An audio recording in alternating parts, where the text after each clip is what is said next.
Call of Duty is one of the most prolific game series around, with 21 main series entries, 22 later this year, and numerous spin-offs.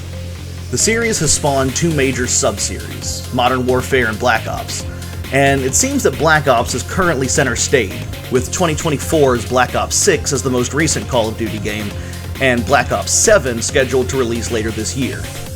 As an entry in a series most known for its multiplayer, does the campaign in Black Ops 6 offer anything of substance, or is this effectively another useless Black Ops 4 situation?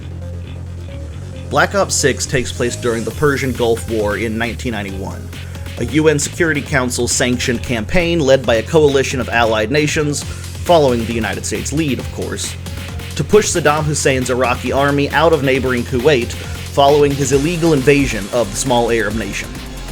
The game's storyline follows a handful of rogue CIA agents as they investigate a mysterious paramilitary group called Pantheon and end up unraveling a decades-old conspiracy that goes straight to the heart of the CIA. The game takes the usual cinematic approach for which Call of Duty campaigns are known, but what really makes Black Ops 6 stand out is the variety of missions in its campaign, from stealthy missions, where the characters are undercover to gain access to a restricted area, to small team assaults on an enemy base, to full-blown combat operations in the deserts of Iraq. What stuck out to me was that the game even had a couple of levels that left the action genre behind and went full-blown horror. Who got Resident Evil in my Pew Pew murder simulator? Between missions, you return to a hub safe house that offers non-essential dialogue to build up character development, and it allows you to spend money that you find during missions to upgrade weapons, upgrade gear, or upgrade your own combat prowess. Visually, Black Ops 6, as one would expect for the most recent release, is probably the most impressive of the series yet. The character models look fantastic and super realistic, the weapon textures are razor sharp, and the campaign's environments range from scorching deserts to casinos and abandoned top-secret military bases that housed unspeakably horrific science experiments. Everything about the game's visual presentation is quite good, even if not outstanding. The game's audio design, including gunfire, environmental sound effects, and voice work, is equally impressive, and really reinforced the cinematic vibe throughout the campaign. The voice acting especially is top-notch, and really drove the immersion for me. Overall, the high production value of Black Ops 6 really elevates the narrative set pieces, and makes you interested in the stories and the effects on the characters.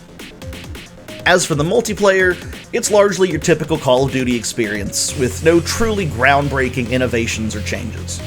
They did add quote-unquote omnidirectional movement, which lets you sprint in any direction and aim in a full 360 degrees while prone, which honestly is helpful, but looks goofy when you turn around 180 degrees and your legs are just awkwardly sticking out in front of you. That's the only design change to the core formula of note, though. There are around 12.5 maps for your traditional multiplayer modes, the expected zombies mode that continues the story familiar to those who keep up with the series is there, and the balance between weapons is solid, with no weapon feeling useless and underpowered, or outright like a noob tube.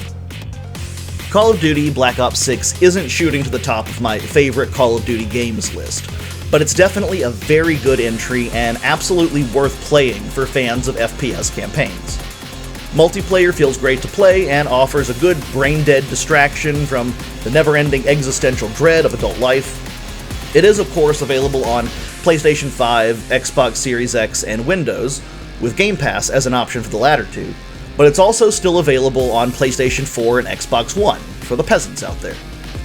As a Nintendo shill, I was hoping for a Switch 2 port when the console was announced earlier this month, but I definitely wasn't surprised that it never materialized.